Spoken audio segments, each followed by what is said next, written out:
Hello, hello, hello, and welcome to Skycurser Daily number 22, where our goal as the Skycurser team is to put you in the cockpit of the world's most advanced fighter jet. So, we've got some good things on the agenda for today, some really good things. First of all, we're going to start out by reviewing the one of the top 25 shmups of all time. It's on the top 25 list of 2014, specifically the list put out by shmups.system11.org. So we're just going to sit and watch through that, maybe talk about it a little bit, and just kind of the goal here is to just glean some opinions on other shmups and to just educate ourselves a little bit on that. I've reached out to every single YouTube channel whose video I have on this top 25 playlist, and I've only heard back from one so far. So special thanks to World of Long Plays for reaching back out to me after I reached out to them, and they have given me permission to share some of their footage as long as I not only share their name but also share their website and share their channel. So and then of course share the name of the player who did the video. So right now that puts us at number, I think it's 15 on the list, and we'll verify that here in a second. But after that, some really good news. I just acquired the graphics for Stage 2, specifically for the background of Stage 2. So we're going to spend some time working on that as well this evening. And so let's not waste too much time talking about it. Instead, let's just get to it. Let's first of all verify what number this is. I know it says 10, but let's go backwards since this is reverse order top 25 shmups of all time based on the 2014 list. So this is 25, 24, 23, 22, 21, 20. Number 6 is 20. So 19, 18, 17, 16. So this is actually number 16 on the top 25 for 2014. Again, based on the shmups.system11.org. Also, we are going to be watching Mars Matrix. Let's pull up this list really quickly, and let me just look at the playlist really quick. The description of the playlist, should be able to find it pretty quickly. Playlists, this one in particular, and here's the link. So, yep, as we can see here, Mars Matrix is number 16 on the top 25. If you followed us on our last stream, you'll know that we're trying to review the top 25 in reverse order. So start with number 25, go all the way through number 1 at the beginning of each stream. Again, just to educate ourselves, mainly because after having a lot of conversations with very interested individuals at MGC, specifically a lot of shmups players came up and got a chance to play. They would instantly talk about how much they loved the game and how much it reminded them of fill in the blank game in particular. And so it was pretty clear to me then that I needed to go back and do some research. Since we're basically creating a shmup, I need to make sure I can be able to think about the shmups and reference them and talk about them in conversation with other people who are big fans of shmups. So that's on the agenda for today, and will be in the next several Skycurser dailies. And I might follow up one or two more times with some of the other people who are on this list, but since, again, World of Long Plays reached out, I'm going to use their video first. So longplays.org is the one who does World of Long Plays. Their YouTube channel is specifically World of Long Plays, and the player that we're going to be watching today, let me see if we can get that as well, since that's one of the things that the team wanted me to mention. Let's go to the video first. and see if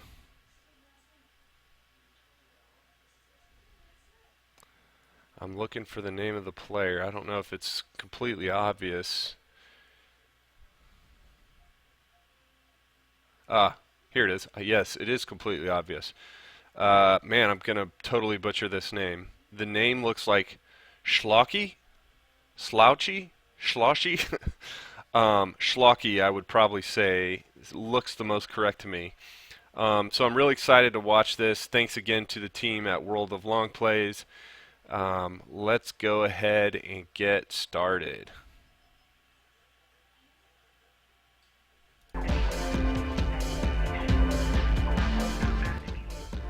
Turn this down just a little bit so we can have a conversation in case we get asked any questions. Make this full screen.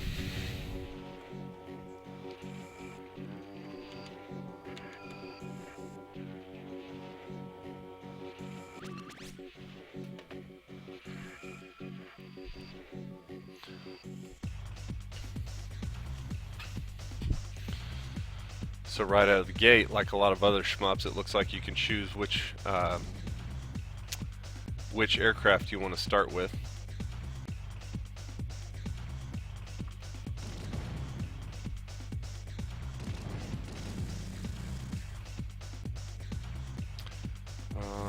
And it looks like they're just going through a little training session here. I don't think this is, maybe this is part of the first level, but they're just doing a little training session first.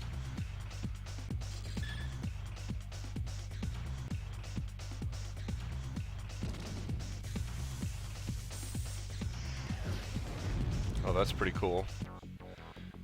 Okay, so this is actually the gameplay right here. That was just a little training session.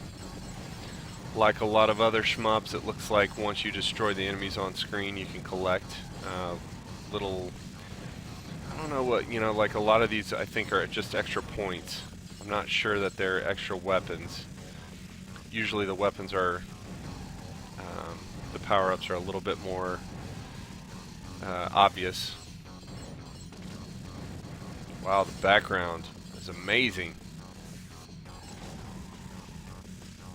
It's a little bit dizzying though at the same time. Wonder what year this arcade game came out.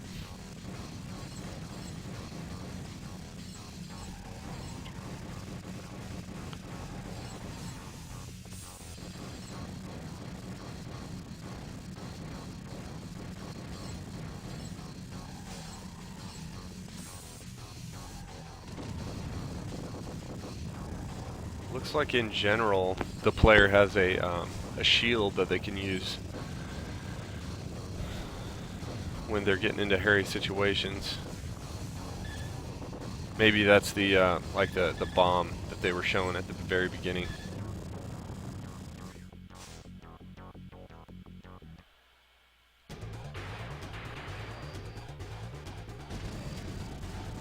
It said level up. I'm not exactly sure if that's the player level up or if it actually moved to level 2. I think this would still be considered level 1 and this would be the boss.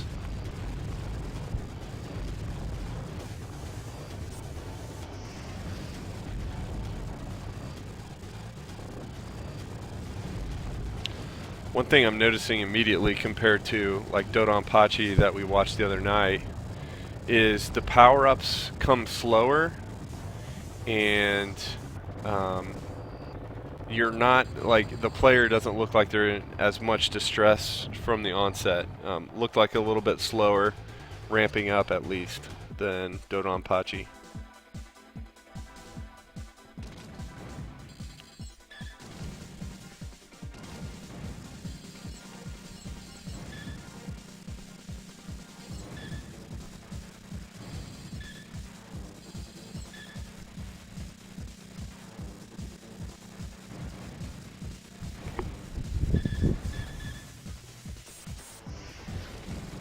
I do like that power-up ability.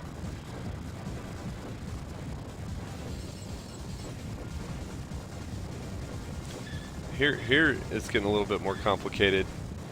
A little bit more of a bullet hell concept. in play.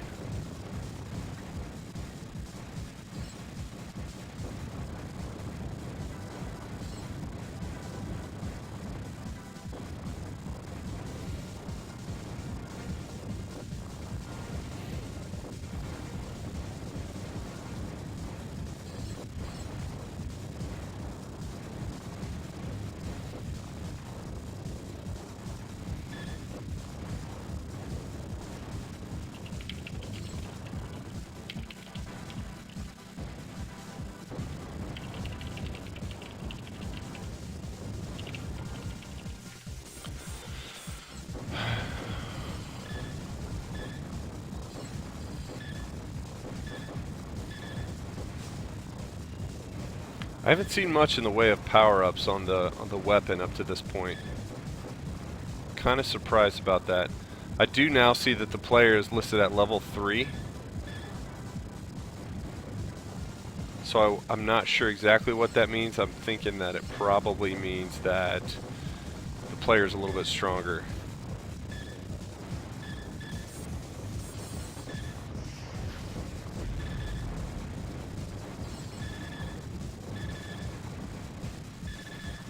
And I'm also wondering how frequently the player can do the power up on the like the bullet black hole.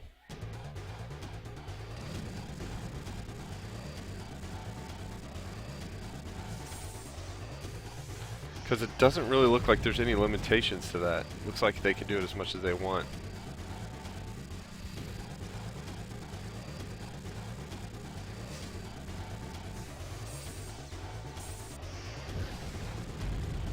Wow, that is really cool.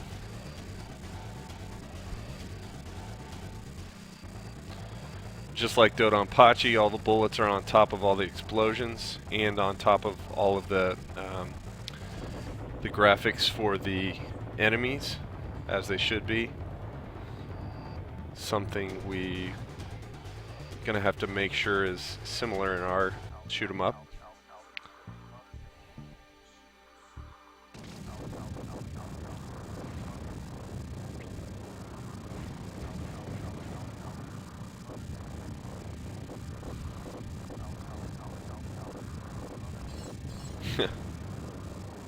Just thinking about how I like how most shmups that I've seen up to this point, they really do a good job of making it look like the player has a really powerful weapon, but then they also do a good job of making it so that the player has to hit each enemy like many times before the enemy dies. I think that's kind of cool.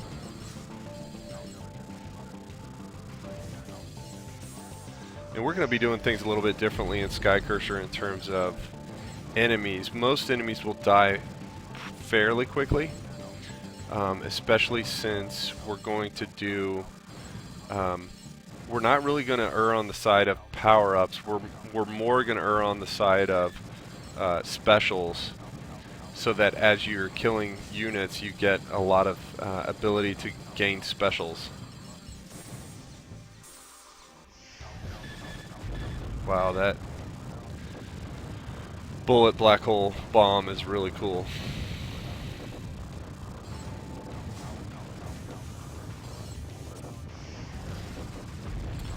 One other thing I'm noticing that all the shmups are doing pretty decently is just right out of the gate, they have a lot of different units on every single level. So, yeah, they do reuse some of the same units, but a lot of unique units, even on level 1.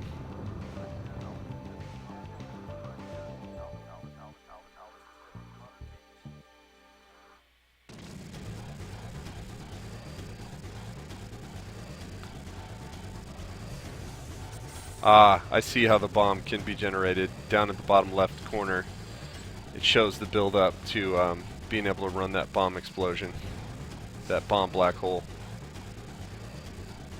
That's pretty cool. That's basically a special that they can use over and over again. See, that's kind of what we want to do with Skycurser. But of course, you know, we don't have tons of, at least at this point, we don't have tons of upgrades for the weapons. but we do have several different weapons you can use. You know, if you're familiar with the game, you know that we have a Vulcan cannon, a shotgun, and a katana. That's the end of level 2. See how long this video is in general. So we're close to halfway. If you're just joining us and you're just coming in here, we're just doing a review of one of the top 25 shmups of all time. This survey was taken in 2014 by shmups.system11.org, and of course, since the Skycurser team is creating a shmup, we thought it a good idea to kind of review shmups on stream, not necessarily like a podcast, but just to stay up to date on what a lot of the classic shmups are doing, and see how ours is going to be different, and also just be able to develop informed opinions on other shmups. This is more for me than it is for Chris or Phil, the other two guys that are indie devs on the team. Just because they already have lots of knowledge in this arena, so I'm just trying to educate myself on this. Wow, this one's crazy. What?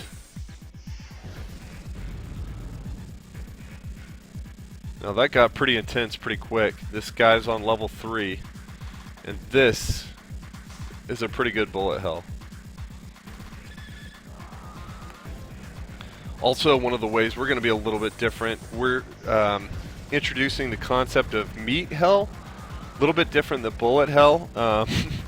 Basically, you know, lots of mutants will be flying at you versus lots of bullets. So, similar concept, but a little bit different. I mean, basically you can, you know, blow up the mutants in spectacular fashion, so...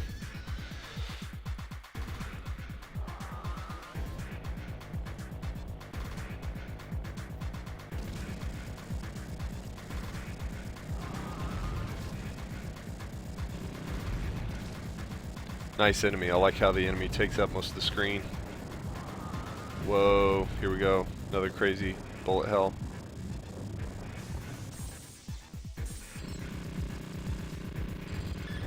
Whoa. Oh man, this is no joke. Basically a flying airship.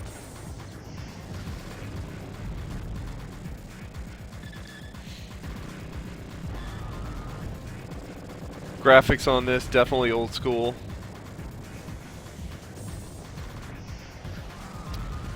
It doesn't have some of the clear definition of some of the newer shmups. I'm thinking of like the one that I just watched yesterday, or the last stream with Dodon Pachi, and I've also seen a couple of other ones in preparation for, you know, basically setting up the top 25 shmups playlist. And a lot of those have some really high-def graphics.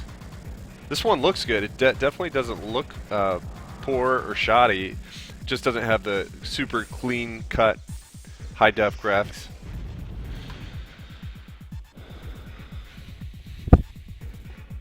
Hey, Astra6. Good to see you again, man.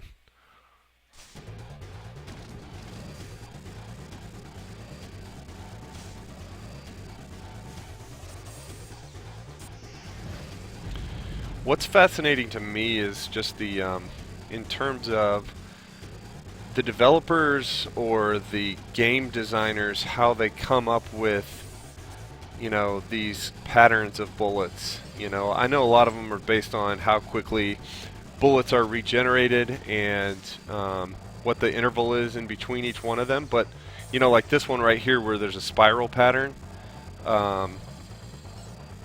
versus, you know, these other ones that are like a scattergun pattern. You know, like that's really fascinating to me because, I mean, in my mind there's only so many different ways that you could really think of, you know, doing these bullet patterns. Wow, this is insane. And it looks like it's becoming more clear to me that the hitbox on each of these ships in each of these shmups is really incredibly small. Because you'll notice a lot of times it looks like the bullets actually hit the ship, but the ship is hardly ever touched. And of course, I know some of it is finesse with the players who have played these games over and over, have gotten a lot of skill together in this, but it's quite noticeable to watch bullets actually connect with the plane and not actually destroy the plane or the aircraft. I love, you know, the other thing about watching all of these,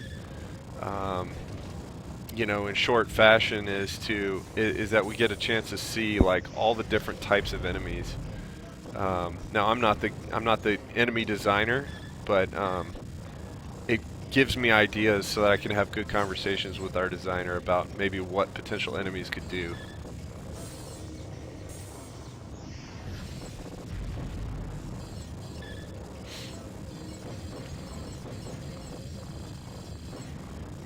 I'm going to look up, if I can, on Wikipedia, I'm going to look up Mars Matrix, and just so we can maybe look at some brief stats on it.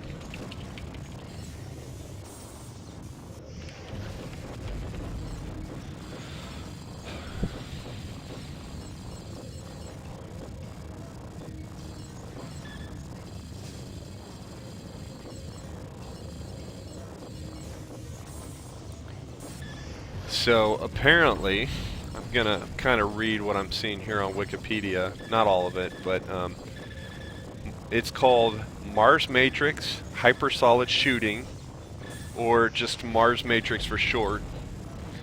It's a vertical scrolling shooter, or shmup, as you can see. It's not horizontal. And developed by a team called Takumi in 2000, in the year 2000. Game was published by Capcom and run on Capcom's arcade board, and eventually ported over to the Dreamcast in 2001. Interesting.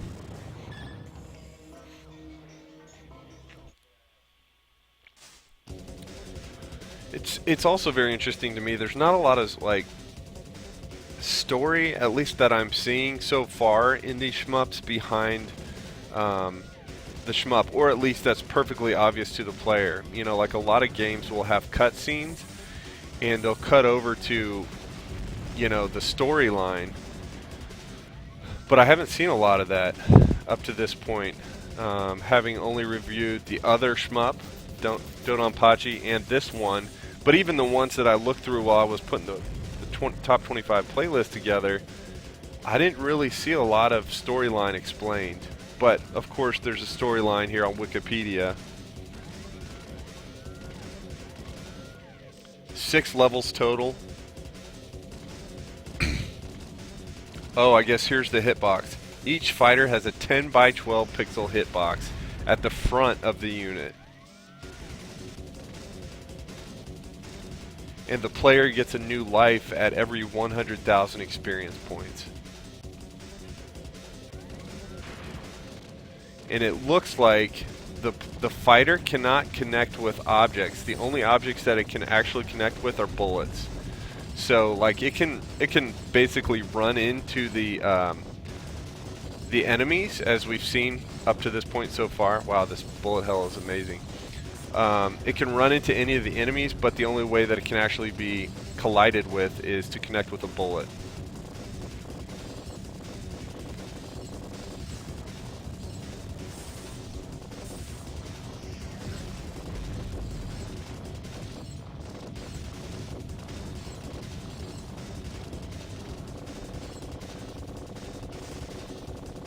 Okay, so the cubes I'm reading here, those cubes that come out after destroying enemies, adds to the player's experience.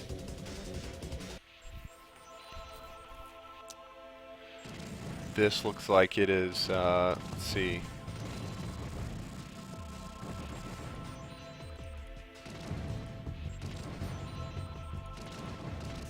I think that was the end of level 4. If this is level 5, this is called True Darkness.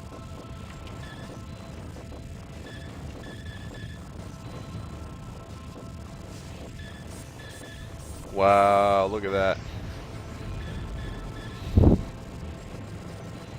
Man, these enemies are just getting more insane. Ha! Look at this. My goodness. Love the special. Like, this is a really good idea for a special. Over and over and over again, basically. Wow.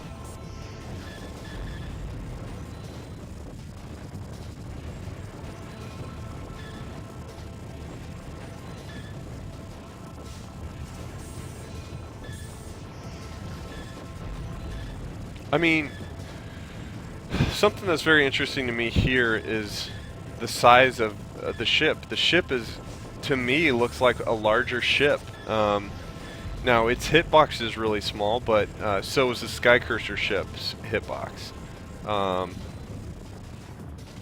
And I always like to show off the hitbox when I can, because everybody thinks like the hitbox is the size of the Skycurser ship, and it's not. So, and we're even talking about maybe even making it a slightly smaller hitbox and potentially shrinking the size of the Skycurser ship. Adrenaline rush for sure when playing something like this. Yeah, I know, man. It's like, this is insane. I don't even know how much you would have to play in order to be this good at this game. This player's probably spent a lot of time. Schlocky, I think that's how I would say his name again.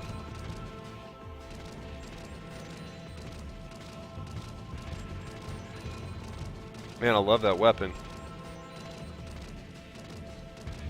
So it looks like to me the player also has a choice of weapons here as well. Whoa, that's insane. I mean, how does the player have the headspace to dodge all those bullets in any of these shmups? It's crazy. That's why, like, we've had a couple people, you know, we've had it several demos now, and a lot of people are like, man, this game's really hard, but it's like, all these shmups are hard. Look how difficult this is.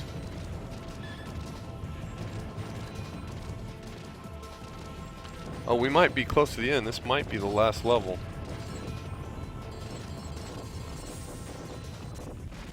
Yeah, I think the boss. 3 bosses with the same time limit. First boss is a hovering saucer, turned into a crustacean or a spiked wheel. Second boss is a control tower, and the third boss has 2 stages. A mutant flower that shoots out a seed-like ship and almost... wow, that's insane. An almost impassable pattern of bullets. Second stage, I'll wait for it before I say it.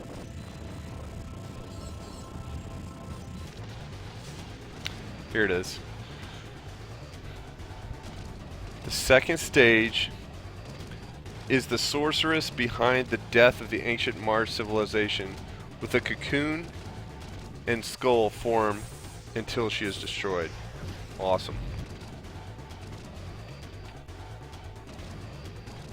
So basically the storyline, the reason why I mentioned about the storyline, and we're going to try to do cutscenes in Skycurser. Oh, look at that skull. Tight. The reason why I mentioned about the storyline is because there's actually a storyline on Wikipedia about this. Basically, that there was an advanced civilization on Mars and something wiped it out. Here's a cutscene.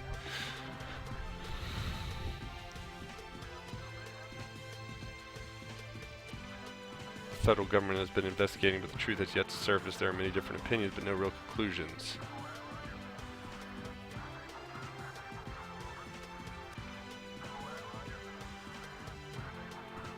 Planetary network system. Nice. So, to me, it looks like the action, you know, each of these games get right into the action and save some of the storyline for either, like, at the end. I didn't really see any in-between cutscenes unless the player just cut right through those scenes. But then we saw a little bit of the storyline right there at the end.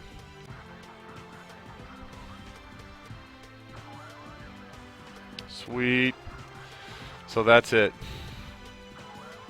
on Mars Matrix. Let me just check here. I think Capcom, of course, had their name up there. Yep. Takumi. So again, thanks to the arcade World of Long Plays for letting us, or basically straight up just the World of Long Plays for letting us watch their video on stream. And of course, once again, their website is called longplays.org, and you can see many different long plays there. They basically have a forum, and yeah, the long plays basically partially represent nostalgia, preservation, and a walkthrough of these games. Pretty awesome.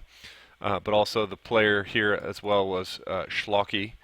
Hope I pronounced that right. If I didn't, I apologize. But yeah, so that was pretty informative. If I don't start hearing back from some of the other people I reached out to, what I'll do is I'll try to find as many arcade World of Long Play, or sorry, I keep saying arcade in front of it, but I'll try to find as many World of Long Play videos as I can to put them in this top 25 list. I may be able to swap out some of these videos. Since they've given me permission, it might just be a good idea to do something like that. So we'll see. Again, we skipped straight to number 16. The last one we did was number 25, but we're waiting to hear back from everyone before we stream everybody else's content. So yeah, that's it. Yes, really have to put the hours in on these. Laugh out loud, that's mental. Yeah, that's insane, man. It's just crazy. So, okay, I think we can break away from the watching of the shmups and head over to Game Maker, and we'll probably have to hop on. Onto Google Drive to get all of these new graphics that Chris uploaded.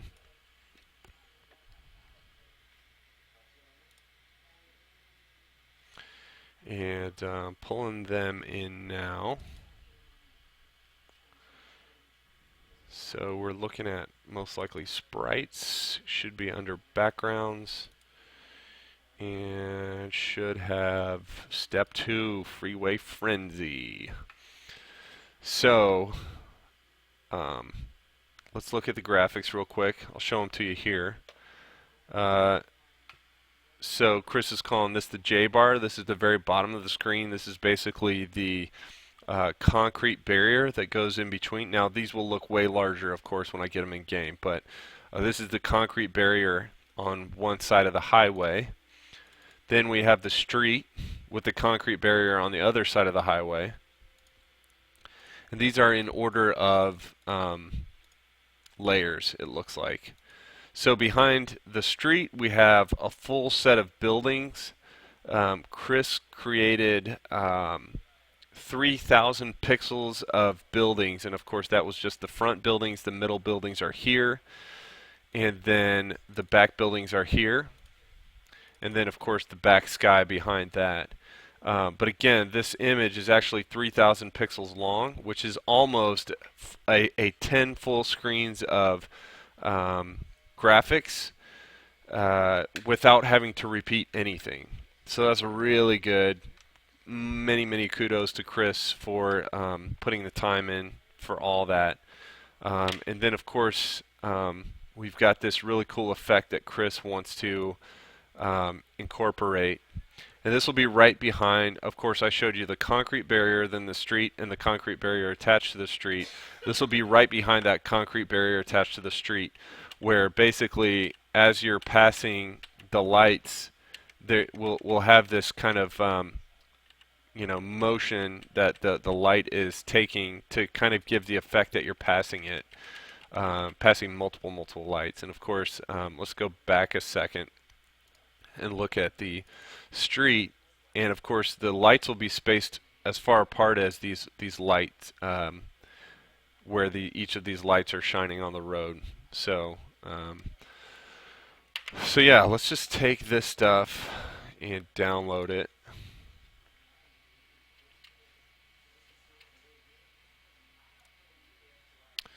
And looks like our download's complete. And we're good here. So now we'll just take these images and extract them.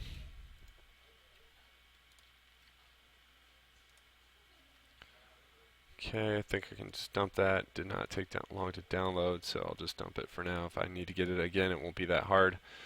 Okay, now head over to GameMaker and start dropping these assets in. I'm going to split out these assets. So I think I'm going to create a group, and I'm going to call this group Level 1. And if I have to later on, I'll pull out everything from here. We've got Meet Mode, we've got Level 1, Menu, and then Backgrounds. So, yep, backgrounds go in Level 1. I did not mean to put Backgrounds 2 in Background 3 folder. And one more set. Let's organize these just a little bit. Here we go again, dropping them in the folder. Let's drop it there. And I think we got to basically go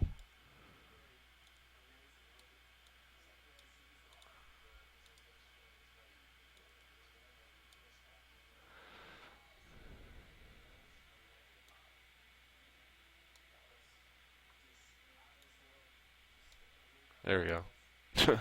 Kind of a backwards way of doing it. Again, if you're watching me, yeah, Chris does awesome work, man. Thanks for pointing that out. He spends a lot of time, very meticulous with it. He's going to be getting his stream going here very soon, so that when I'm not streaming, I can just basically host his stream and vice versa. But since he put so much work in on the pixel art, like really, I mean, he should be streaming himself so everybody can kind of watch it. It's insane. So we got the backgrounds in there. I've complained about this before a little bit, which is this is one of my major complaints about GameMaker is that their file system is really kind of difficult to deal with. Yeah, don't really. There's not really a better way to say it than that. It's just kind of it takes a lot of work to be able to do something simple. Some of the things that I would like to do are just kind of like click up here, shift, click down here, and highlight all of them and drag them to somewhere else. Can't really do that. I don't think control works, shift doesn't work, alt doesn't work. Yeah, so be awesome if you do that. You are, you know, they do have these like top level folders, which I'm perfectly fine with, but I'd like to be able to drag, you know, like sets of folders or sets of files to a different location.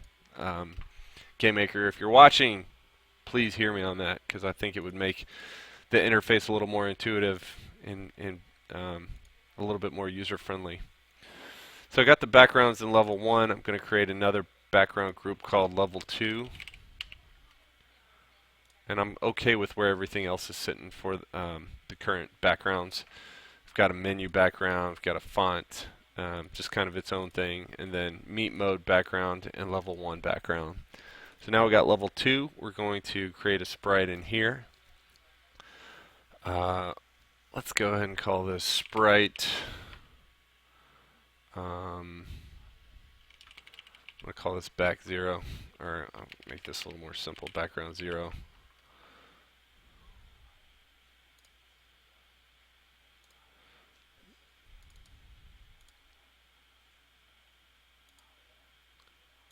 Okay, open.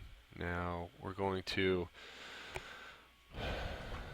I'm okay with, let's see, it's 240, the height is 240, and so I'm okay with leaving the point of origin 0, 0 up in the top left corner, because if I leave it there and I just set the point of origin to 0, 0, that means it's going to load this guy right down where it should be.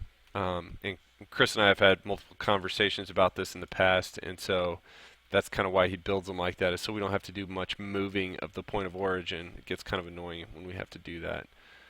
I want to erase this color. Bye-bye. Okay, good. Save. Okay. Background 0. I like to start things with a 0 index just because I'm used to programming languages having a 0 index. So if you're wondering why I did that, that's why. Open. I'm just going to make sure I remove the same color here.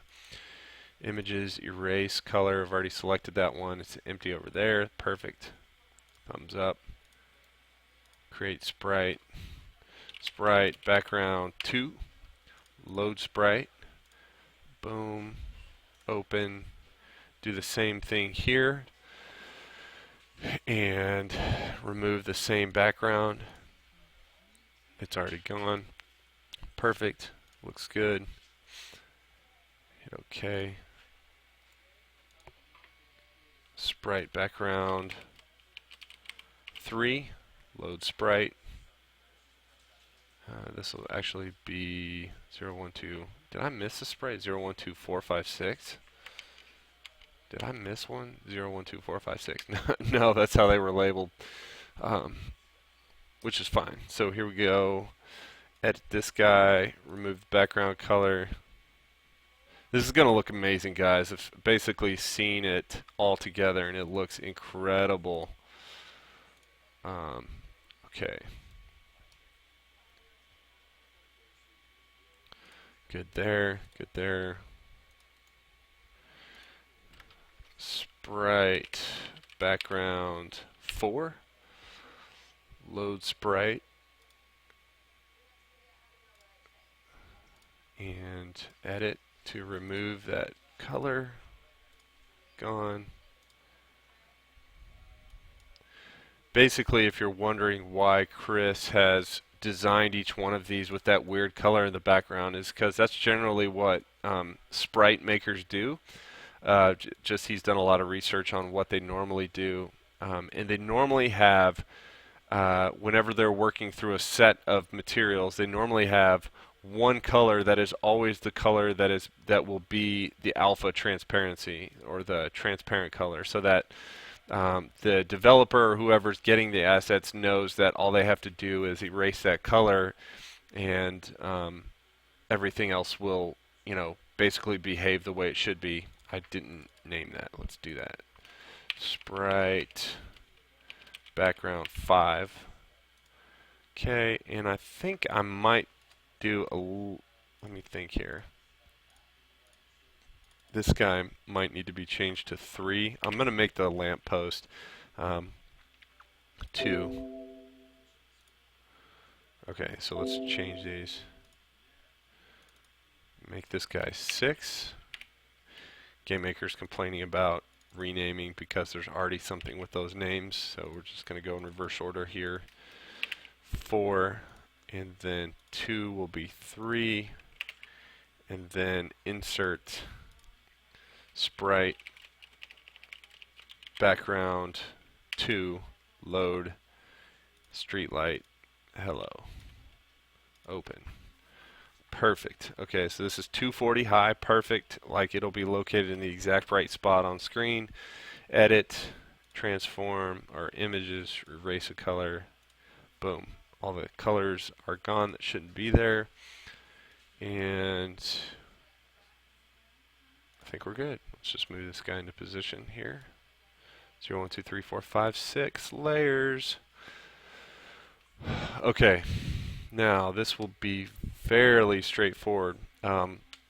So let's talk about this for a second. Why are we putting backgrounds in the sprites? So we do backgrounds a little bit differently than the out-of-the-box way that GameMaker does backgrounds. Basically, the backgrounds are pulled into the rooms whenever you're trying to populate a room and they pulled into this tab right here, and you can look at what backgrounds are here. You could So you can basically just select the drop down and choose the background that you want this room to have. But there's basically two reasons why we moved away from this. One, because we didn't. Well, I guess there's mainly one reason. One, we wanted to. I'm back to two reasons. Sorry, I'm going back and forth in my head. One, we mainly wanted to control backgrounds programmatically and not just by a plug-and-play user interface, D&D, drag and drop user interface. Instead, we wanted to be able to, and I'm sure we could do the same thing with programming. We could pull the backgrounds into the programming. But there was a major problem when we started trying to use this in the first place was the horizontal and vertical speeds. Seemed like they were mainly based off of integers, and it's beneficial to be able to move a sprite and not a background at something that's less than an integer. So 0 through 1 is a speed that you can move any sprite, or I should say any object that has a sprite attached to it. And so when we attach a sprite to the appropriate object, we're also able to control a speed on a more finite, minute, detailed level than we were able to with backgrounds here. So we ran into a couple of headaches initially when we tried to drop them in for GameMaker, and so we decided to try a couple things, and this way worked really well to drop them into sprites, and then basically from there attach the sprites to objects, and then control the object speed, and don't let the those particular objects collide with any other objects. Other than you may have one of these background objects collide with another object if you're trying to control the play area, keeping the player in bounds and specific bounds. But other than that, there's not a whole lot of reason to have a lot of collisions on the backgrounds. You can if you want, but it just depends on what your goal is. So I'm just looking at this folder. This folder is really kind of crazy right now. I'm going to go ahead and organize as I'm moving on this. So I'm going to just create and move here. Level 1's got all these. Drop it into the folder. There you go. Drop, drop, drop, drop. Now how did I do this up here? Level 1 had clouds. So we're going to create one more group. Create. I did not mean to create an object. Delete object. So create a group. And this will be clouds 2. I think that's what I named it up here. Verify one more time. Clouds, plural. Okay, drop them in here. Keep them organized. And then we know we have a clouds 1, but let me look at my other options here. Backgrounds 1, 2, 3. That one. That's the cityscape, and that's the.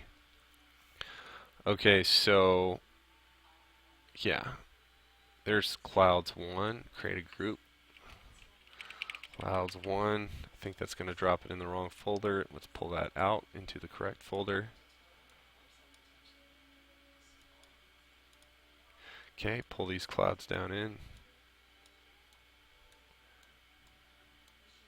So, if you're wondering why I'm seemingly a little bit OCD on organization, if you haven't joined me in the past, basically, I've worked on a lot of projects, and a lot of projects have gotten to the point where they're no longer able to be maintained because the organization is really poor. So I'm just trying to make sure this project can be fairly well maintained as we continue moving forward, because this is just going to we're just going to have more and more assets. So I'm trying to make sure that we just stay in order here. Now, notice I'm not doing background 0 through whatever. This is my set, and I'm kind of thinking of that a little bit differently than a 0-based index, like I mentioned earlier. So pull all my part 2s into this one. I want to make sure part 2 did not get in clouds. Good. Okay.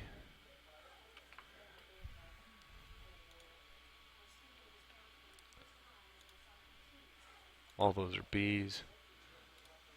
All those are part 2s. Okay, all my other ones here are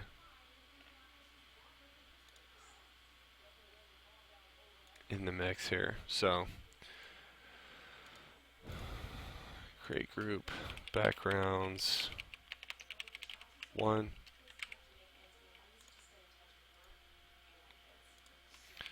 backgrounds 3, and so 3 will go in, or all the B's, most of the B's I should say, will go in backgrounds 3, and pull these guys in 3, 3, 3. Okay, everything else goes in 1. Again, I would love to be able to reorganize this very easily, but instead I kind of have to think of this backwards.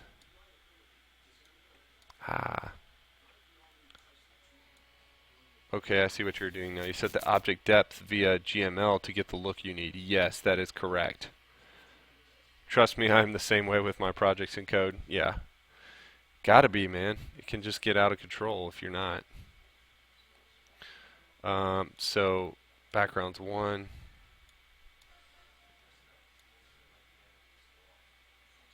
Get into backgrounds 1, close. Okay, this guy is definitely 1, 1, 1. I'm okay with them being a little bit out of order inside of the folders that they're in because they're mainly in the same spot. Again, I could spend hours just like making sure they're all in the correct order, but that would be diminishing returns. So I had a couple more here, and let's just create a group right now for level 2. We'll create those objects in just a minute. Additionally, let's create a background for, I think I had one for menu. Yep, let's do menu.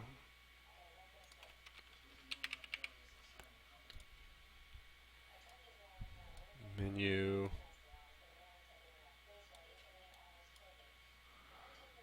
Ooh, the Blessed City. Is that in there? Menu. Yep. Okay. Storm. Meet mode is its own. We'll create a group for that. Meet mode. And we'll drop that in. Menu. Menu. Menu. Sure. Oh, there we go. Creating an object where we didn't mean to again. Delete that object. Yep, bye. Okay on that. Don't need it. Create one more group. Fonts. Similar.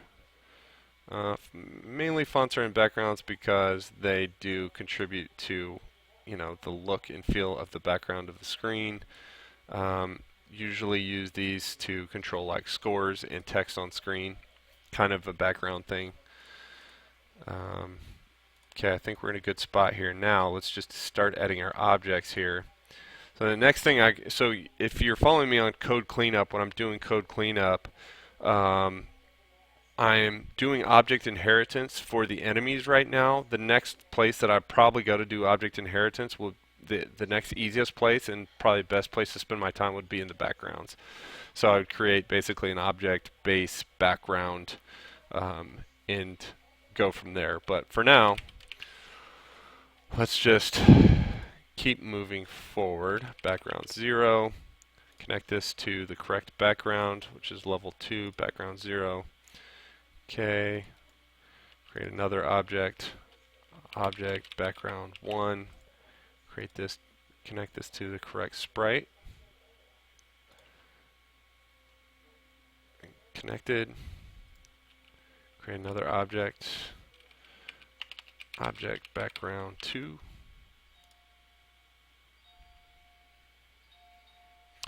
Yeah, I guess as I'm thinking about this, you know, why didn't I name the folders in 0 index?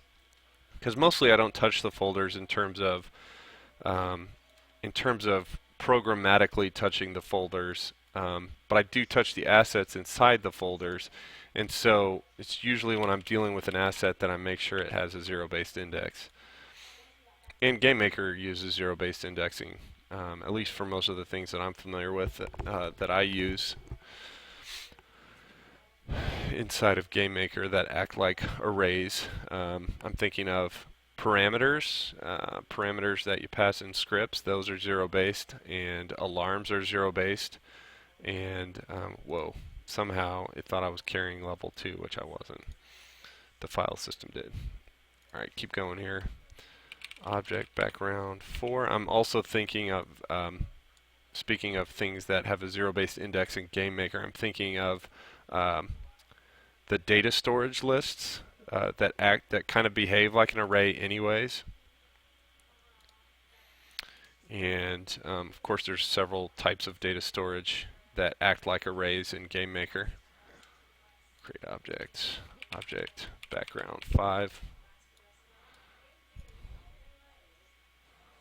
Background 5, okay, and then one more. Getting close. This won't be, I don't even think this will take that long to get up and running, guys. 666 views, yeah, buddy. What's up, Chris? Good to see you, man. Hey, we're making good progress here, man. I think we might actually be able to have something in place. So, if you're wondering who Skycurser is, I'm not Skycurser. I'm Skycurser Dev. Skycurser is Chris, the guy who put these assets together that I'm building right now. So Chris is in chat at the moment. Okay, so let's just think about this for a minute. We have a controller. And we have a controller for background level 1. I'm probably going to create a controller for background level 2. Basically, the controller instantiates everything where all the backgrounds are when they come in. Oh, yeah. DeBeastly, what's up, man? Good to see you. Yeah. Chris is going to be streaming a Skycurser soon. He's going to be working on art, sprite, and anything else. Sometimes sound.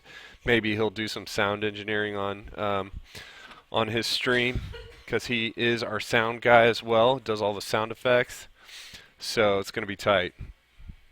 Yeah, Chris has been putting all the work in to get that up and running here. So it's going to be good. 2 streams to watch at the same time. Not always. Not always. You could keep them up at the same time. I think you could go multi-Twitch on that. But yeah. Step. Okay, cool. All right, so this is what we're going to do. This is going to be real simple. So and here's another thing I could inherit. I could create a probably create a base controller background and any additional background controllers, background controllers could inherit from the base controller background, but I'm not going to do that immediately because it'll take me a minute to figure out how I can make some of this overlap. Background level 2. There's no sprite associated with it, but there is a create event, and we're going to add some code in the create event. So let's just say, let's just start pulling things in really quickly. It doesn't matter if we overlap either, Chris. I mean, there is multi-Twitch, so people can watch both streams at the same time if they want. Or they can watch all the videos that we push to YouTube.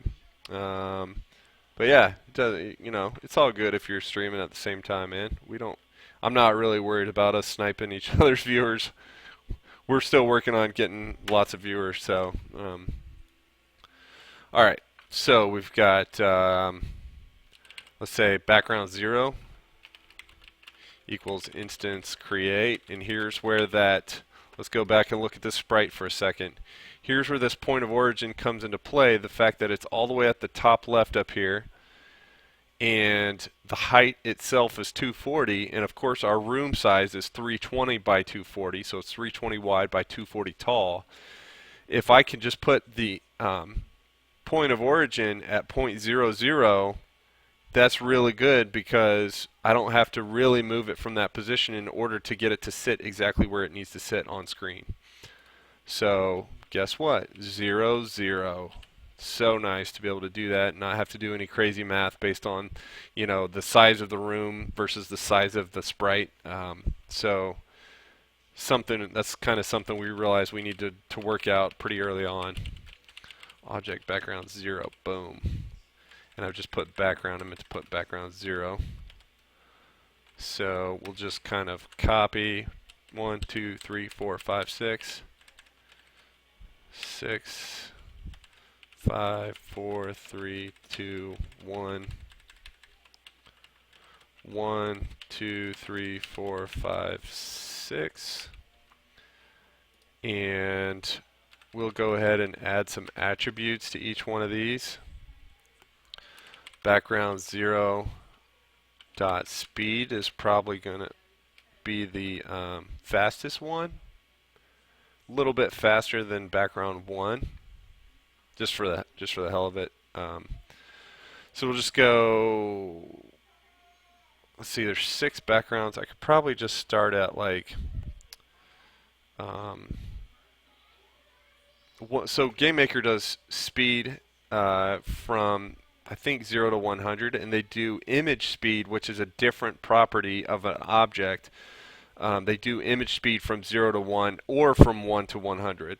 You can do either, but I'm working on speed right now, so I can say something like 7 on the very foreground, but I also want to set the direction. We need to make sure that it goes in the correct direction, which would be from left to right. Direction equals 180, because that's the degrees that we're going to be sending this, and I think that's pretty obvious to everybody why.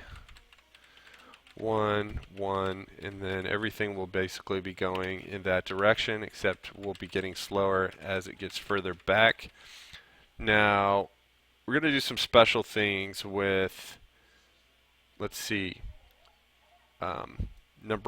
background 1 and background 2, because they're going to have to go at the exact same speed, mainly because at background 2, okay, let's just write out what these are. Concrete barrier, closest. This is the street and concrete barrier. This is the lamppost. This is the first, let's say, closest buildings. Mid buildings. Is there an easier way to say this? Close, near, mid, far. Let's try near buildings, mid buildings, far buildings. And this guy is the sky. So we're making these move at the same speed so that the lights on the ground of the street will move at the same speed as the lights at the lamppost as they go across the screen. Okay, and we'll make this 2 so that it matches its object.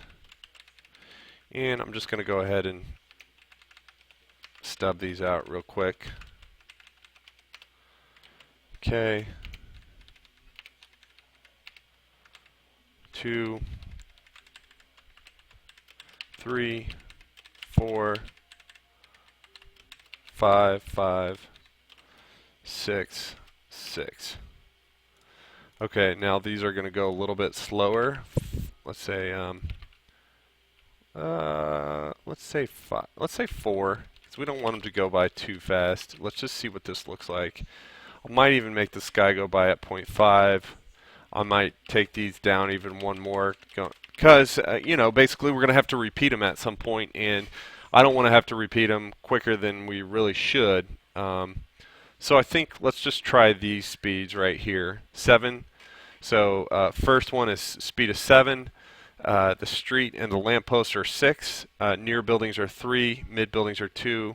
Far buildings are 1. And the sky is 0.5. So I'm basically going to run this, but I'm going to have to do a little bit of trickery initially, which is going to create room 2 first. I don't even have room 2 in place. Room level 2, so let's create room. This will be room level 2. Did not mean to click that.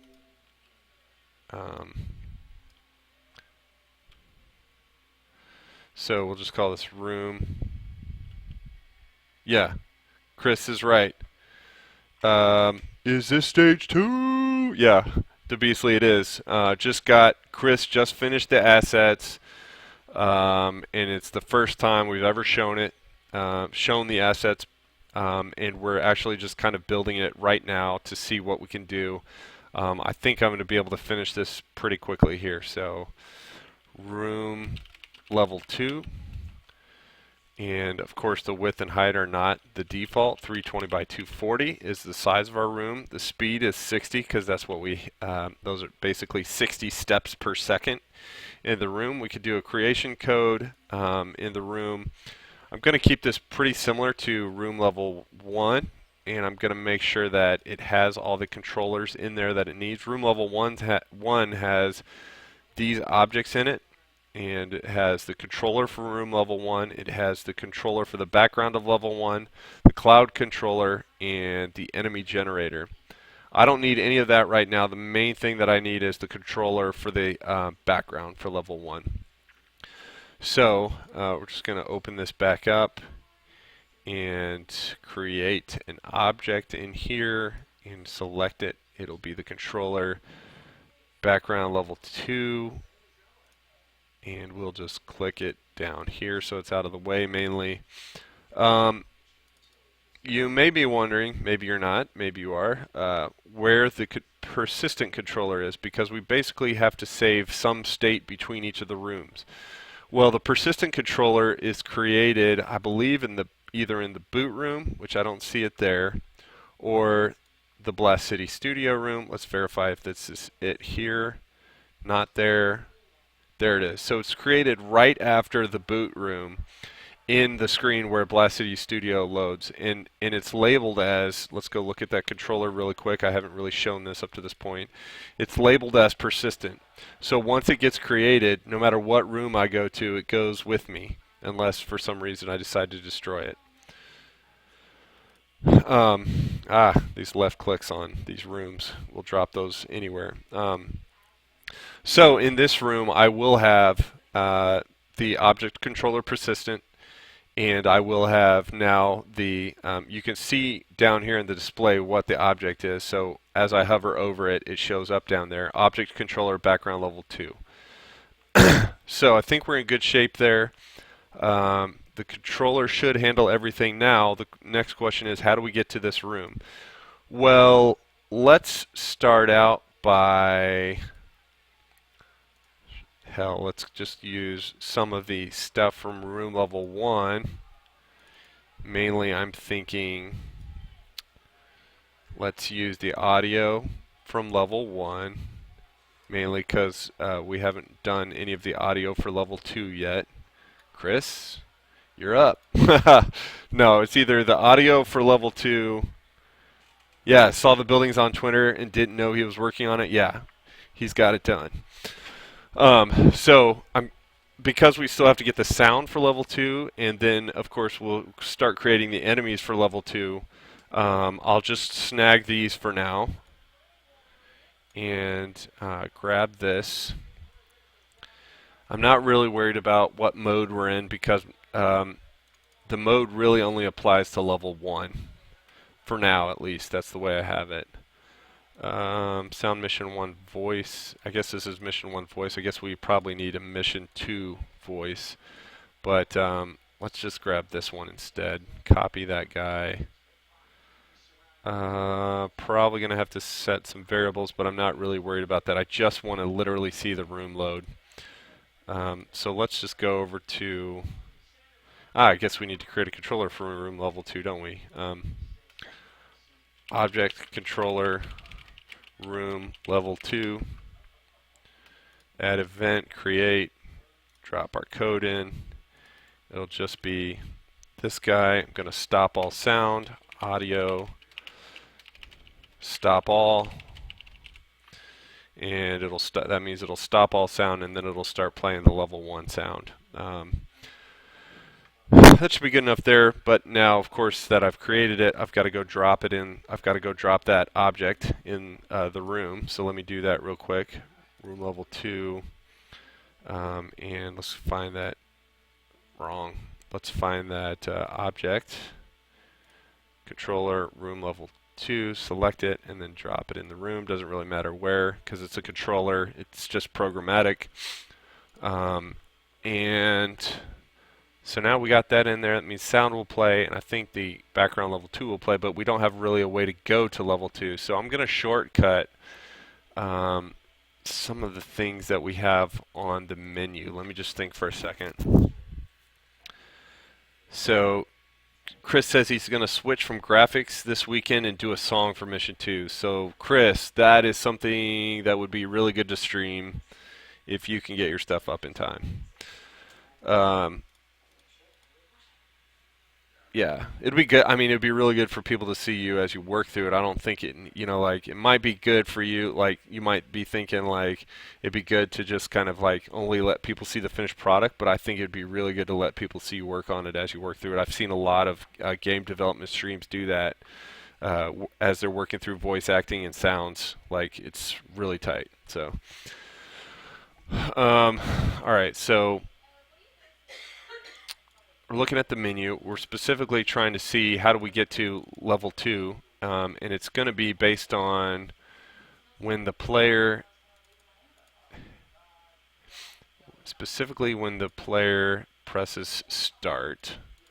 So I noticed in that controller that basically there's a script called script press start is what it is. Let's see if I can find it here. It's either here or in room controls. Here it is, script press start.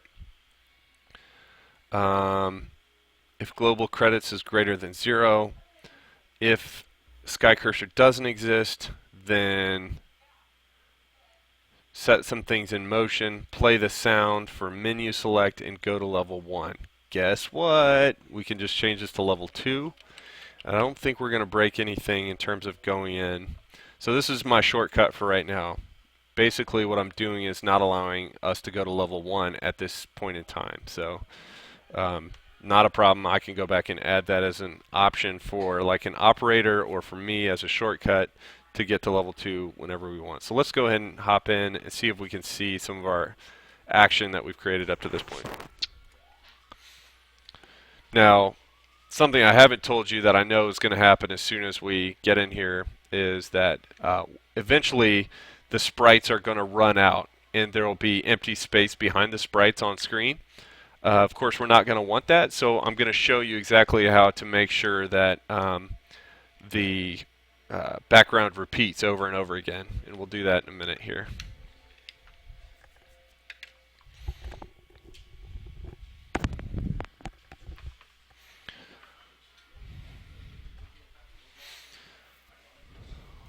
So if you've been joining us here lately, you know that the compiler takes a while to load our assets. We recently got in here several large sound assets and video assets that are just taking a while to load, especially on the first load of the night. And this is our first load to game of the night. So we'll see this here in a second.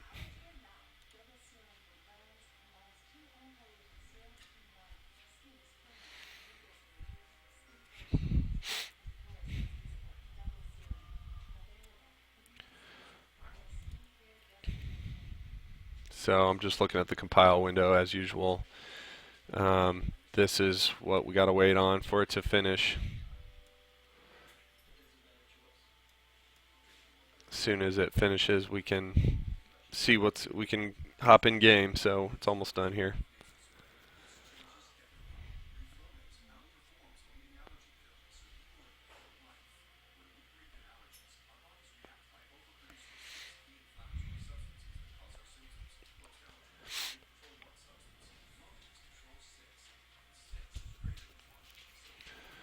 I'm excited. I'm excited. I want to get in and see what's happening. Here we go. And we had an error immediately. Okay. I did not mean to click that. Assignment operator expected. Line 1, malformed assignment statement. Please check the compile window for any additional information. Assignment operator expected. I'm not exactly sure. Don't know if I've seen that yet. Creation code here. There's no creation code on room level 1. Settings, tiles. I'm looking at level 1 to see if there's something similar that I should have had that I didn't. Backgrounds. That's not really an object that I'm dropping in. Get out of there. Look at room level 2. Speed. I don't think I had this one as persistent. I did not.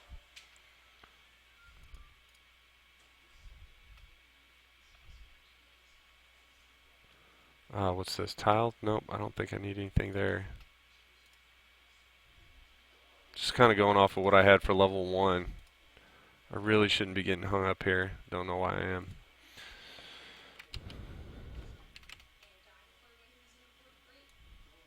Man. Hate the way GameMaker does that. Basically, those windows are behind this window. Close this guy. Okay. No, don't want you in here. Alright.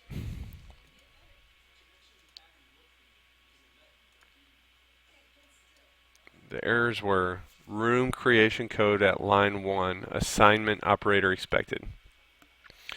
So I feel like that's telling me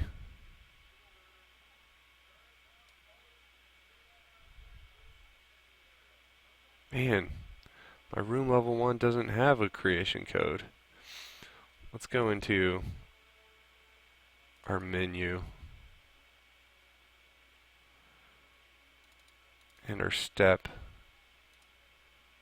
I mean, I'm looking kind of at the room go to and the, you know, what it's looking for. So I'm looking at a track mode there. Typo and creation code, I think. Misclick in room 2. Maybe. I can go look again. Delete that guy. Get out of here.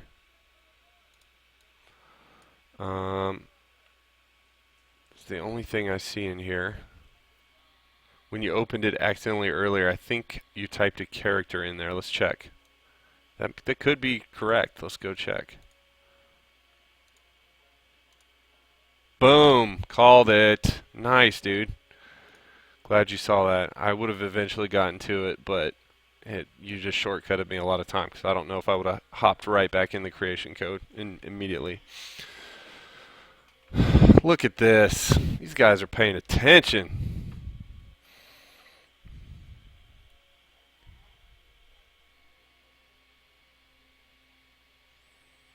Okay, here we go. Back in. Wait a minute for it to load. See if we can see the compile window. It's now loading. Look, it's much quicker than it was the first time.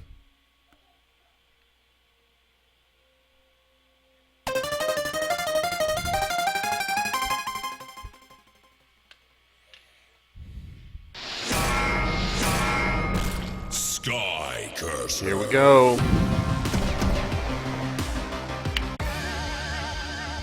Bug. Okay, so the controller, the persistent controller is looking for things. Okay, not a problem. Let's address it. So close, guys, so close. Gonna go over to desktop, open up IDE so I can paste this bug. New tab, drop my bug in.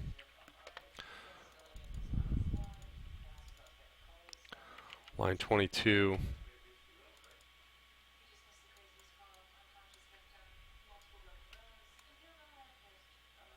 Is that step or draw? Draw. Okay, so I think one thing I'm going to need to do is looking for this line right here, which doesn't exist in room 2. I think I'm going to need to run a similar script. Let's see if it's in here. There's a lives left right there.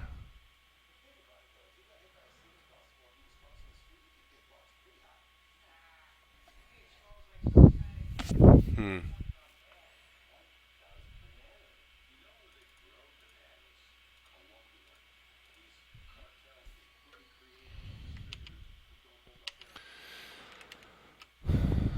So it's trying to draw global lives left, and the thing is, global lives left get created inside of, I think, the room menu. Let me check. I'm just looking for the script that activates it all. I mean, I don't think it would be in the persistent controller, but I'll go look. Script reset game.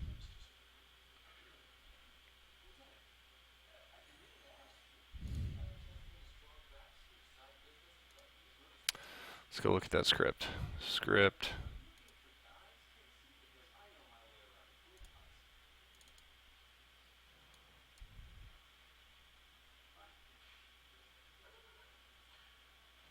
I'm looking for lives left in here. Well, that's good. It's not in here.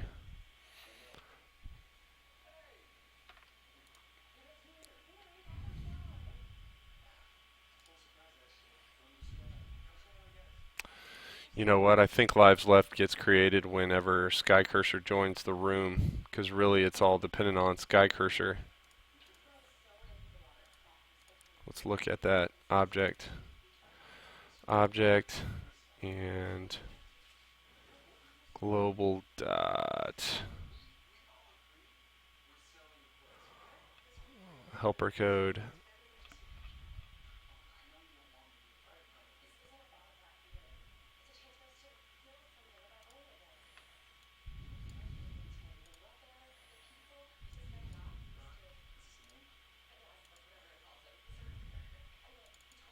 Sorry guys, just troubleshooting this. 320 by 240, do you switch to full screen mode or do you do some fancy scaling or anything? Yes, switch to full screen mode and that takes care of everything.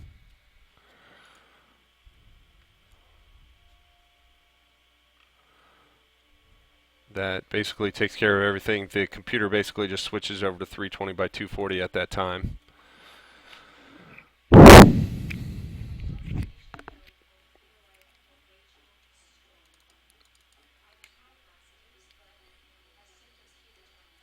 Okay, script, press start one more time. Room go to level 1. Let's see, object controller level 1 real quick. I mean, I could comment a lot of stuff out, but I'm just trying to make this as simple as possible without having to change a lot of code in some of my existing. So yeah, it's there, but what about in the step event? This is level 1.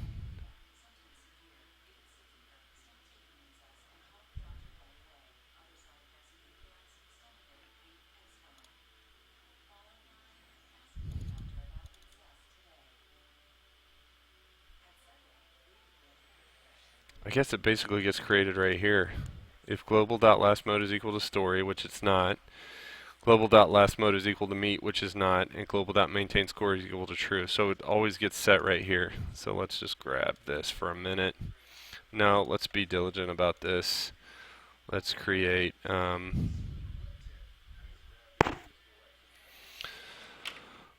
script and call it script.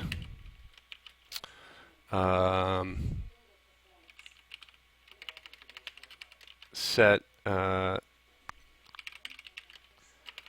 don't want it to be super generic. Set level vars. Global vars would be super generic. Level vars is a little bit better because I can just run this now in both creation scripts. or creation events, I should say. Get out of here, get out of here. Okay, okay. We're looking for controller level 2. There may be more that I still need to do here, so hang on a second. This should set some of the necessary variables as soon as we get in, but there may be some more things that we need to address. So going back in.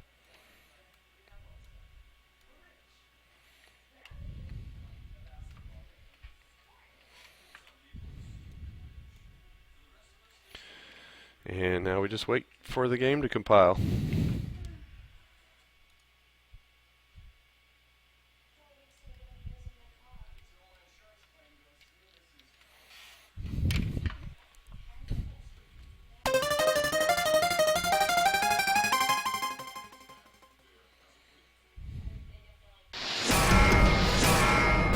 Skycurser. Oh, look at that. Oh, it's so sick. Yes. So obviously everything's going to go by way slower than that.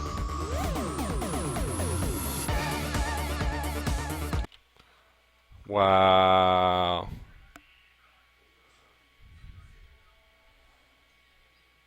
I think I have them in, I think I have 2 of them in the wrong order. That's amazing.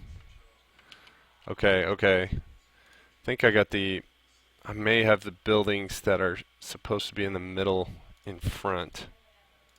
Let me just check that.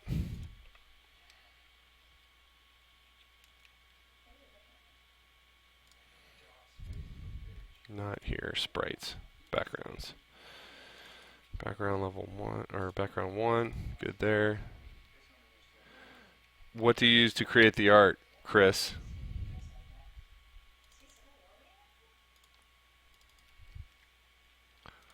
Background 3. So that looks pretty good. It just looked a little blurry to me. Let me go here again. Let's look at the difference between these two. Yeah, so these guys are supposed to be back. No.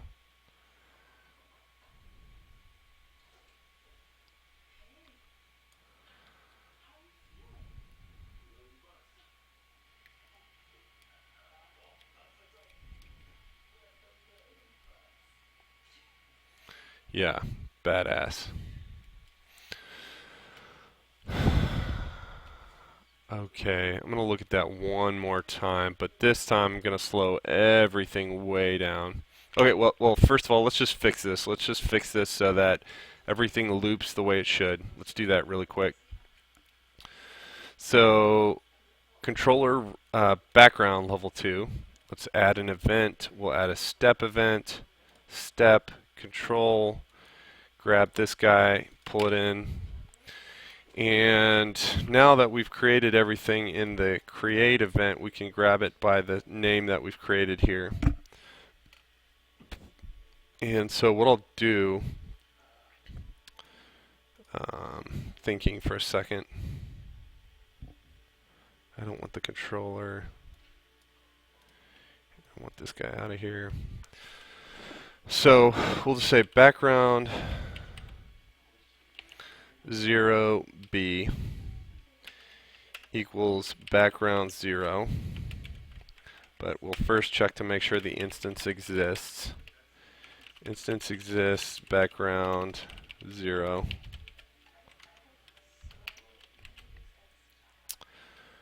And then we're basically duplicating the object instance. And we'll say,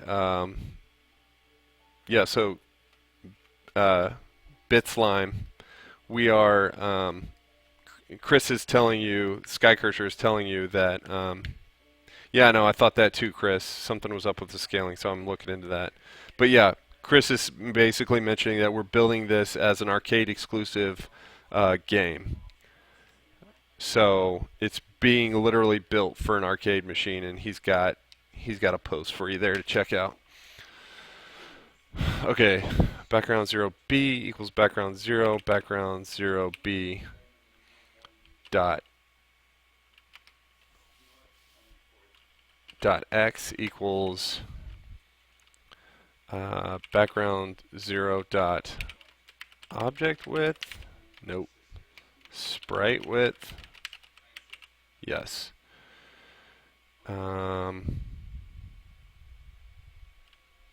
Yeah, that should be it. X. So it starts at x is 0 for the background.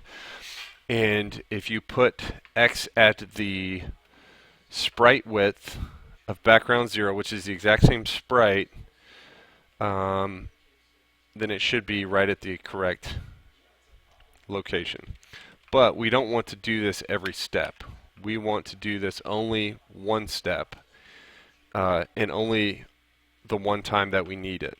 So we're going to say, well, it won't just happen once. It'll just happen every time that it needs to happen. So we'll say if background 0 dot x is less than 0,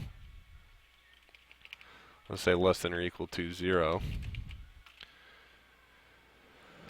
We'll put this guy inside of here, and I accidentally added a character. Background 0 dot x is less than or equal to 0. Background 0b equals background 0.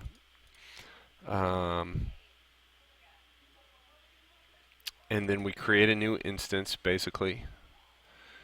So I'm actually going to do this a little bit differently than B. So I'm going to say A. We're going to say 0A, and this will be 0B, but we'll do this in a second.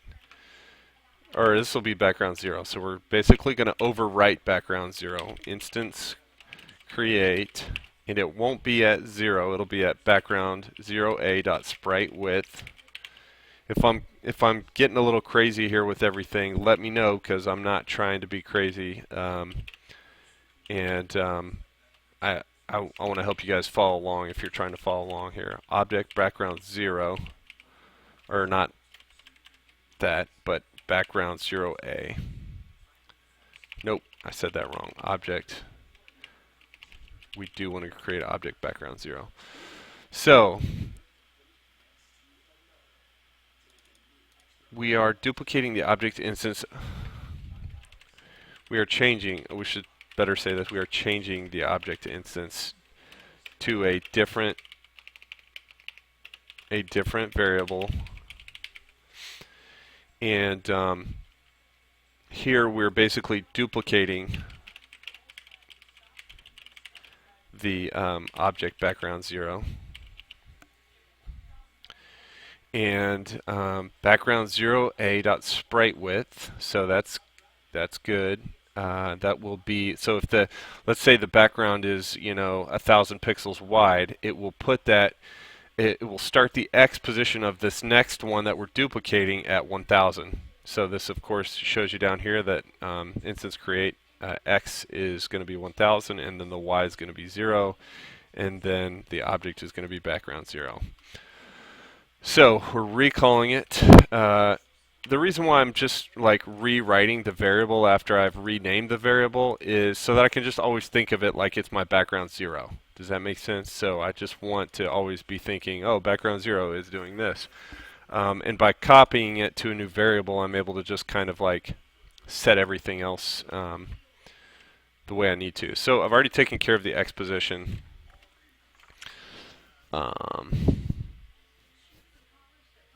And I'm going to have to think about this for a second, because the x position, nope, I'll just go direction equals 180.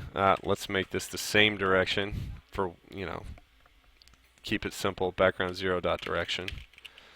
And don't give it a direction until we give it a speed. Equals background 0a dot speed. So it's just copying everything over to the same thing.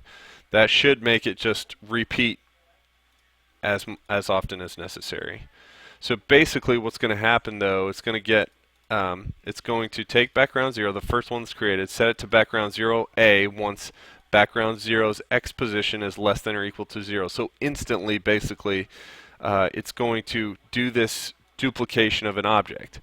But it's going to push this. This new object is going to be all the way out, as far out as that particular sprite's width is, and it's going to be coming in all the way until it then hits background 0.x, and then it's going to reduplicate itself, and go through this process again. So background 0.speed is going to get set to background 0.a.speed. Background 0.a.direction is going to be the value for background 0.direction. So that should take care of everything right there, and we'll verify. Well, if we say less than or equal to 0, we're going to get into some trouble here, because that will do it every single step. Let me think for a second.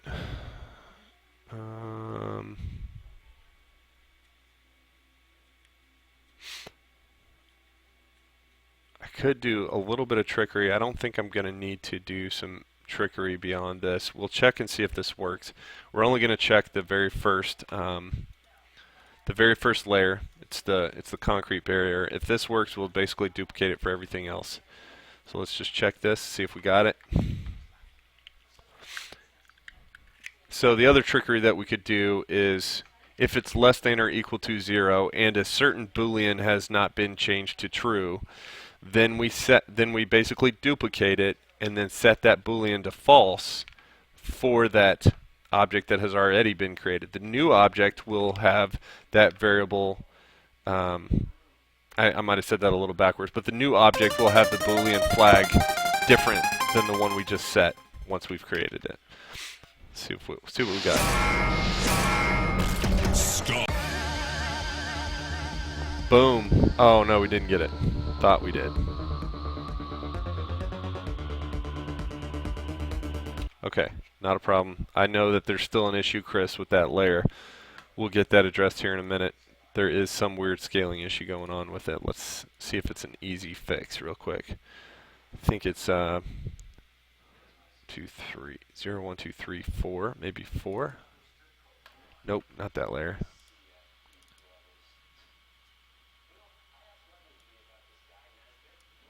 I don't think I've done anything to modify it.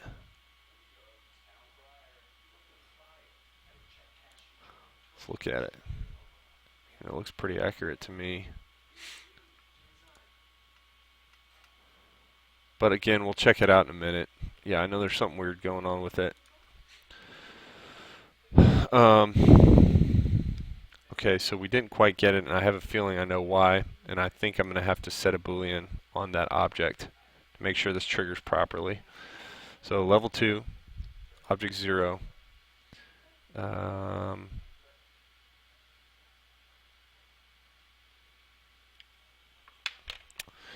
Set a boolean on it, script, objects, add event, create, pull this guy over, duplicated equals false, and we'll just go over to the room controls. I noticed that you got a warning when it was compiling that it was scaling. Huh. Okay.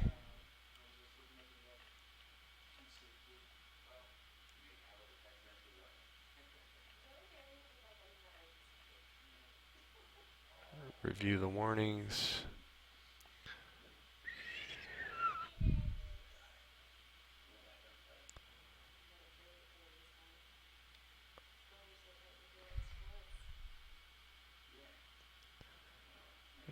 Let's see. No INI file.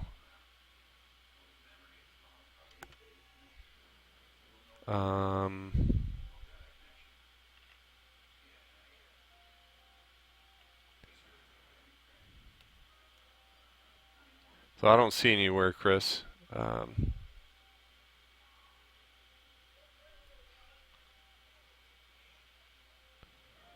don't see anything about it scaling. It would be in here if it was. Maybe I missed it, but I don't see it immediately. I think I'll be able to get it here in a minute, but I'm trying to just make sure this loop works first, and then once we get all the loops in place, we'll be able to troubleshoot it a little bit easier because everything will be repeating. So let me just do that really quick. So we just set the duplicated equal to false on there, and now we want to go back to the controller. Room level 2. Nope, background level 2 is where I'm meant to be. Step.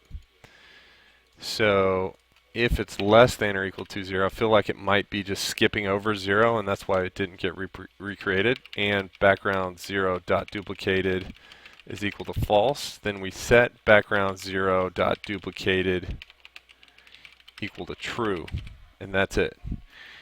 And then when it gets created again down here, it'll be false. And it won't ever come back into this block until it needs to again. It was right towards the end, I think it said warning, background sprite 3 scaled or something like that. Now why are you making things up, Chris? No, I'm just kidding. I'll take a look at it again here in a second. So I think that should handle this. And let's go look at the compile window, see if we can see it. It just doesn't come right back up. So hit play. Unfortunately, it just restarts everything.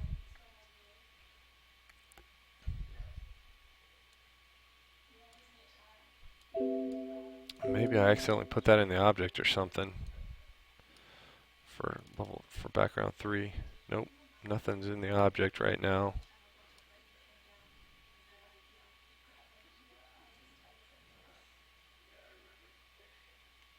We'll see it in a sec.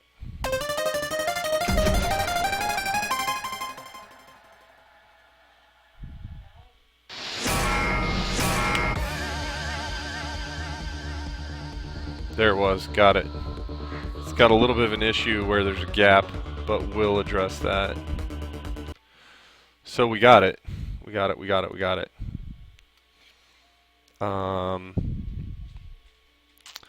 may do some corrective positioning on that in the code. We do that in the background level 2 step event.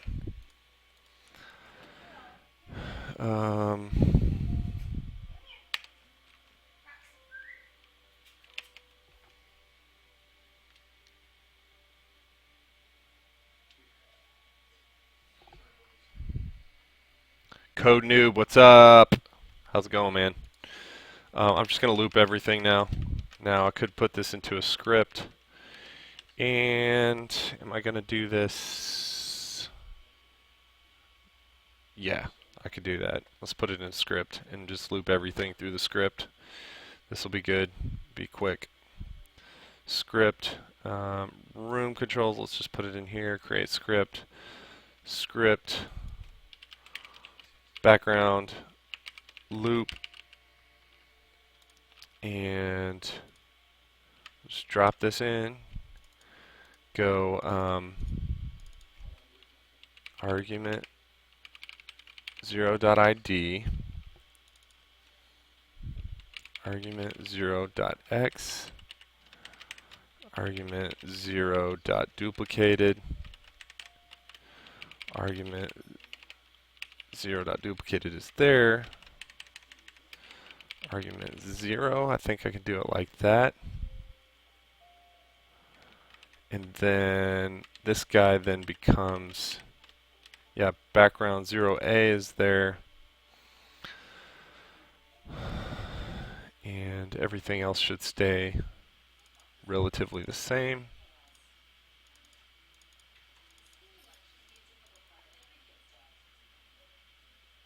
This guy, let's change to a different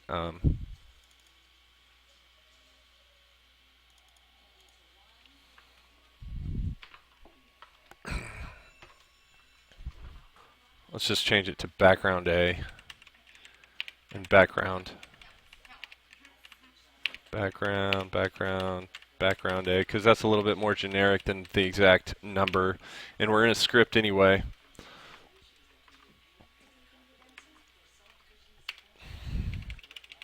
Background A and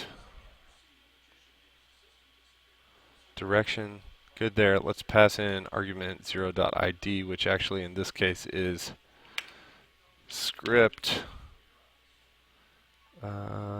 background loop, and pass in background 0. That should take care of it. Let's comment this out and see if it still works. May have an error or two, but let's just see. If we do, we'll address them.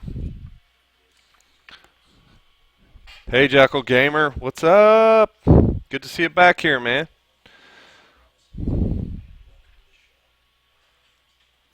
Yeah, doing good, Code Noob. Thanks for asking. Yep, we're doing background art for stage 2, Chris says. Chris is Skycurser. I'm Skycurser Dev, in case you might be a little confused as to the names. That's both of us.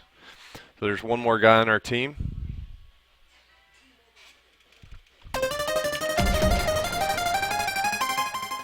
Okay, let's see what this looks like. Skycurser. Okay, so it didn't loop correctly. Not a problem. Background 0. Let's try this one more time. Background 0.id. Let's try that. Before I go changing everything. I think I just messed up and didn't include ID. Let's try again. Yeah, I've seen you in here, Astra6. I've seen DeBeastly Bro, I've seen Jackal Gamer, I've seen Astra6. Code Noob, I feel like I've seen you in here before. Bitslime, I think this is the first time I've seen you in here, man. Good to see you. And then Schnee64. That's the first time I've seen you, bro.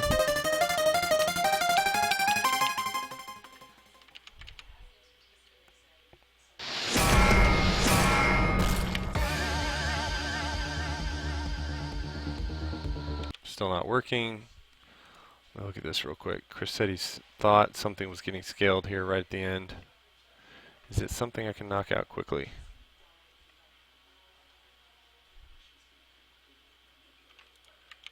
Can't really search this file.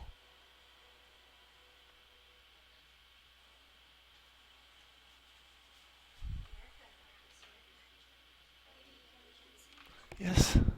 I said yes the first time.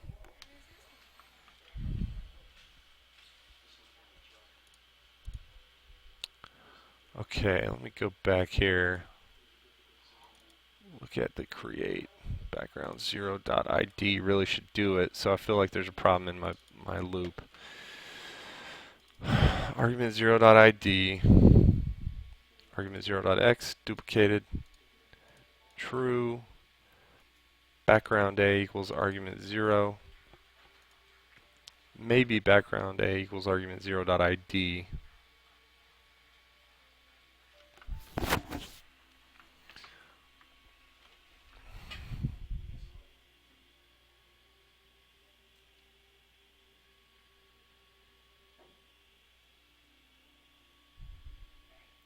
Just thinking for a minute.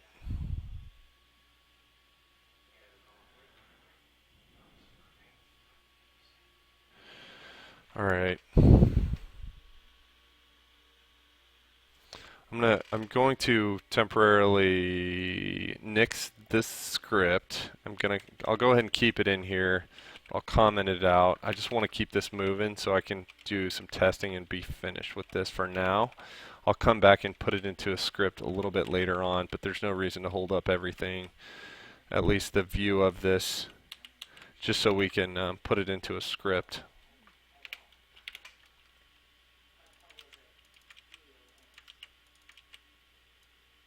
I'm going to have to go add duplicated to each one of these. And that's probably why I should just create a base object and have everything inherit from the parent.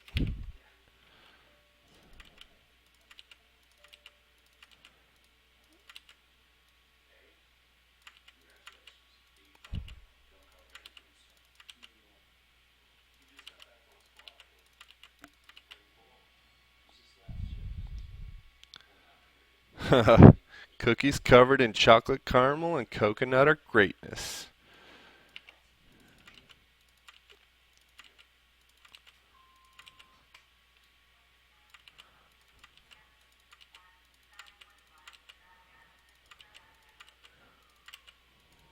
Sounds delectable. Alright, of course we want to change this to 6, change this to 5, 4, 3, that wasn't 3, 2.